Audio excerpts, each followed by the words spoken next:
इसोरखौ खुलुमग्रा न'फोरा मोजां जानांगौ। जे जोंनि इसोरखौ सिबिनाय न'फोरा साब सिखोन आरो मोजां जानांगौ।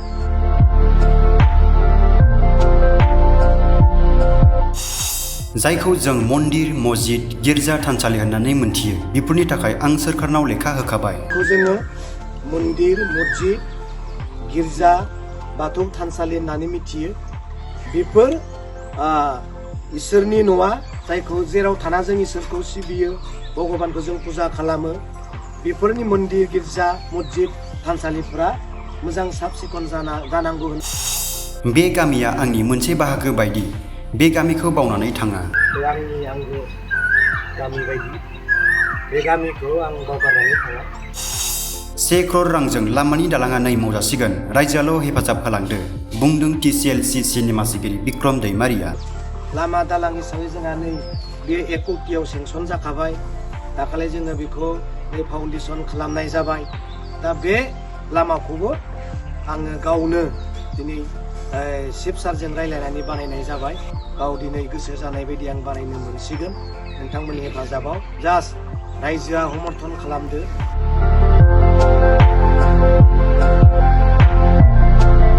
सरकारनि मददआव बिक्रम दैमारिनि बाख्नायथाव खामानि।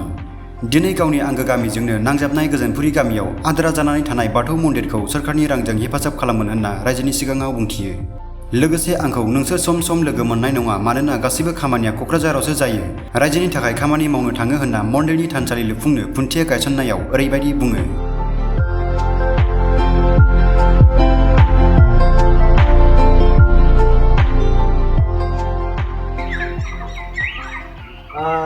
गिबियावनो आङो नैबे आंनि गामि खाथिजोंनो नांजाबनाय गावनि गामिनि समान बे गोजोनपुरि गामिनि जायखौ जोङो गेरुवापारा होननानै मिथियो, बे रायजो राजाखौ आङो गमामायैनो हामबाय होननांगोन। आरो आंहा गोसोआव दङ बे आंनि आंगो गामि बायदि, बे गामिखौ आं बावगारनानै थाङा। जिहेथु जों दिनै बिसेसकै आं खामानि मावनो थाखाय एसे बिबानखौ मोनबाय। आंनि गामिजों नांजाबनाय हिसाबै, गामिनिनो मोनसे माबा हिसाबै, नांजाबनाय गामि हिसाबै आं बे गामिखौ बावनानै थाङा।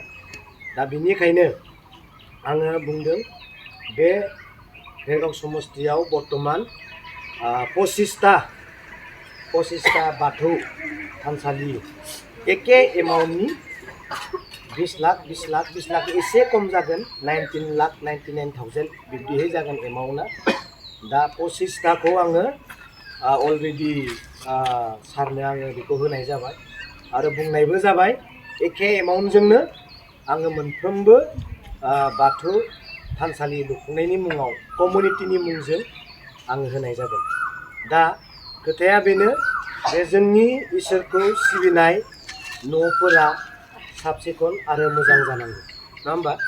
मोजां जानांगौ, जायखौ जोङो मन्दिर, मस्जिद, गिर्जा, बाथौ थानसालि होननानै मिथियो। बेफोर इसोरनि न'आ, जायखौ जेराव थाना जों इसोरखौ सिबियो, भगबानखौ जों फुजा खालामो। बेफोरनि मन्दिर, गिर्जा, मस्जिद, थानसालिफ्रा मोजां साब सिखोन जानांगौ होननानै बुंनाय बायदि दा जोङो गोदान जुग फैबाय। बेनिखायनो जोङो लुफुंनायाव मदद होनांगौ, सरकारनिफ्राय जोङो मदद खालामगोन। आरो आङो बिनि अनगायैबो लामा दालां हिसाबै जोंहा नै बे 1 कोटियाव सेंसन जाखाबाय।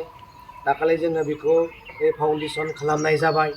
दा बे लामाखौबो आङो गावनो दिनै चिफ सारजों रायज्लायनानै बानायनाय जाबाय आरो बेखौनो गाबोन समफोरनि गेजेराव मावसिगोन।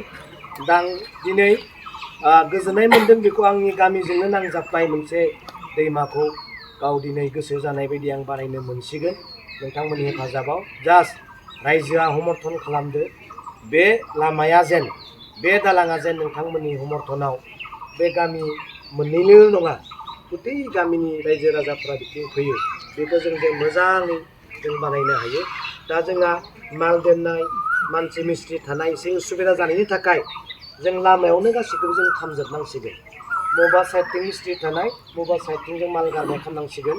दा बेनिखायनो रायजोखौ आं अनुरद खालामगोन, अननानै जोंहा बै मेन जिथु जा बैयाव मा होनना बुङो, मा सकमोन बियो?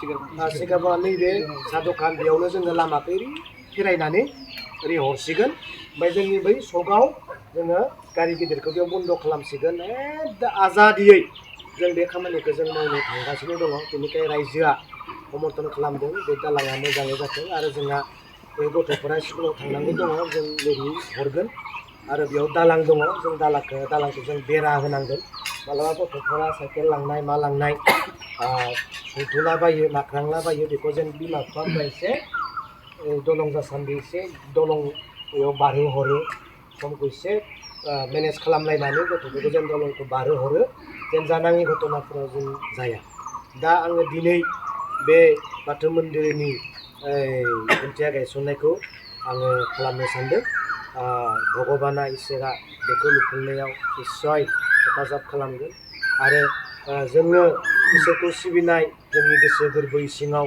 गोथार साननाय गोथार मिजिं गोथार हास्थायनाय गुबुननि मोजांखौ साननाय बै मन्दिरफोरनिफ्रायनो गिर्जाफोरनिफ्रायनो थानसालिफोरनिफ्रायनो जोंहा जुरिजेनो बेनिखायनो इसोरनि मुङाव बे बाथौ मन्दिरा मोजाङै लुफुंजाथों आरो समायनायै लुफुंजाथों आं बेखौ खावलायगोन